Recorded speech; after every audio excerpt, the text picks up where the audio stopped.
सृष्टि मयंक से बहुत प्यार करती थी। वो उसके साथ अपने सुनहरे भविष्य के सपने देखती। लेकिन जब ये बात उसके माता पिता को पता चलती है, सृष्टि, तुम घर वापस आ जाओ, कोई जरूरी काम है। पर माँ, कल मेरा ऑफिस है, मुझे छुट्टियों के लिए अप्लाई करना होगा। नहीं नहीं, इतना वक्त नहीं है, बस तुम आ जाओ जल्दी से। सृष्टि घर आती है तो पहले से ही कुछ लोग घर में बैठे होते हैं। वो लोग सृष्टि को देखने आए होते हैं। उसी में एक लड़का भी होता है, साहिल। मुझे सृष्टि पसंद है, मैं शादी के लिए हाँ करता हूँ। लेकिन माँ, आप तो जानती है कि... अरे चुप, कुछ मत बोल। सभी सृष्टि को चुन्नी चढ़ाकर चले जाते हैं। माँ, मैं किसी और से प्यार करती हूँ। मयंक काफी पैसे वाले घर का लड़का है। आपको पता है, हमारे पूरे ऑफिस का मालिक भी वही है। माँ, वो मेरे बिना नहीं रह पाएगा। अरे पता है ना तेरी बब्बी मासी, उनकी बेटी की शादी अमेरिका में हुई। यहाँ हर किसी के घर में कोई ना कोई विदेश में है, तो तू भी बाहर ही जाएगी। साहिल ने इतनी लड़की रिजेक्ट की है, अब तू हाँ बोल दे तो शादी के लिए वो लोग तैयार ही है, क्योंकि वो लोग सिर्फ 10 दिन के लिए ही आए हैं इंडिया में। कैसी बात कर रही हो माँ, मुझे एक बार तो ऑफिस जाना ही होगा। लेकिन वो लोग मानते ही नहीं और सृष्टि की शादी साहिल से हो जाती है। शादी के बाद सृष्टि मयंक के पास जाती है। सृष्टि, तुमने शादी भी कर ली और मेरे माता पिता विदेश में मेरी शादी कराना चाहते थे। मैंने काफी समझाने की कोशिश की, लेकिन मेरे भाई और पापा नहीं माने। I am sorry Mayank. अरे तो मैं विदेश में कहीं शिफ्ट हो जाता यार, इतने सारे बिजनेस है मेरे। सृष्टि मयंक के सामने रोकर वहाँ से चली जाती है। लेकिन शादी के बाद जब वो विदेश साहिल के घर जाती है तो... देखो, ये एक कमरा है मेरा, मैं यहीं रहता हूँ, और ये एक सोफा कम बेड है। रात में मैं इसे बेड बना लेता हूँ और दिन में सोफा। और देखो, मैं ज्यादा कमाता नहीं हूँ, तो तुम्हें भी मेरी मदद करनी होगी फाइनेंशियली। सृष्टि हाँ में सर हिला देती है। अगले दिन साहिल के जाने के बाद वो माँ को फोन करती है। क्या है माँ, कहाँ शादी करवा दी? एक तो कोई चेहरा यहाँ अपना सा नहीं दिखता, ऊपर से ये घर। विदेश के नाम पर क्या कर दिया आपने माँ? साहिल यहाँ सेटल भी नहीं है। मयंक के तो कितने बिजनेस थे, आलीशान बंगला, नौकर चाकर।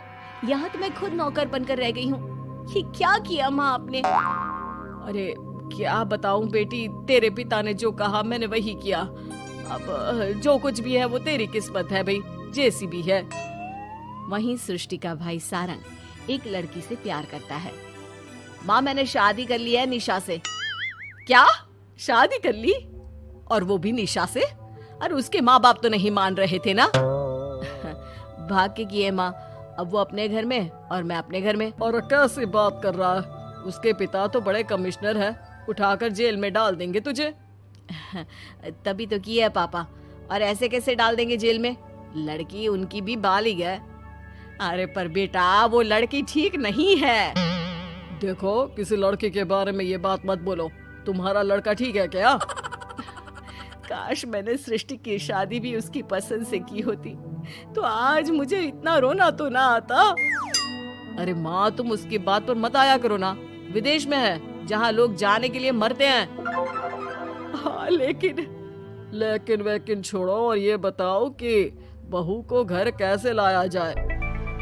सभी मिलजुल कर फैसला करते हैं कि वो लोग सारंग की बीवी यानी कि अपनी बहू के घर जाएंगे। सारंग, माँ और पिता वहाँ जाते हैं, जहाँ पर... बहन जी, अब तो बच्चों ने शादी कर ली है, तो आप लोगों का भी आशीर्वाद मिल जाता तो... पता चला हम लोगों को भी। देखिए, मुश्किल है कि हम उसे आप लोगों के घर भेजे। हैं? ऐसे कैसे मुश्किल है? और क्यों नहीं भेजेंगे? बीवी है वो मेरी, भेजना तो पड़ेगा ही।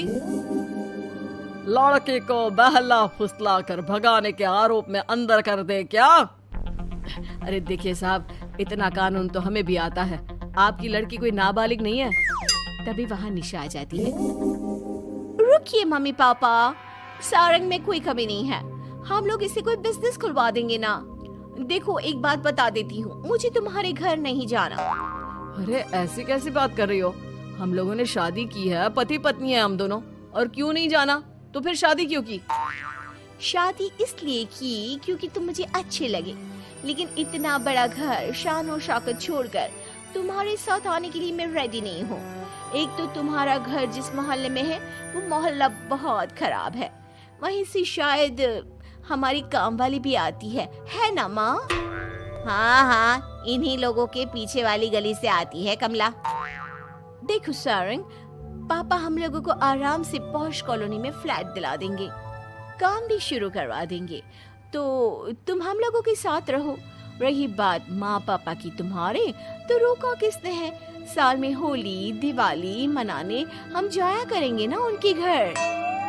सारंग अपनी माँ पापा से कहता है, माँ मुझे निशा की बात ठीक लग रही है।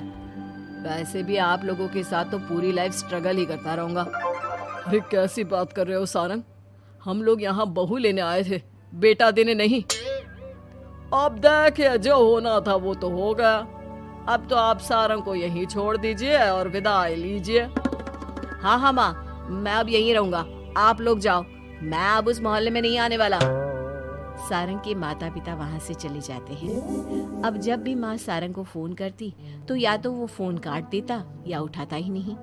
एक बार सारंग के माता पिता काफी बीमार होते हैं कि तभी उन लोगों के पास सृष्टि का फोन आता है। कैसी हो माँ? तबीयत ठीक नहीं लग रही है।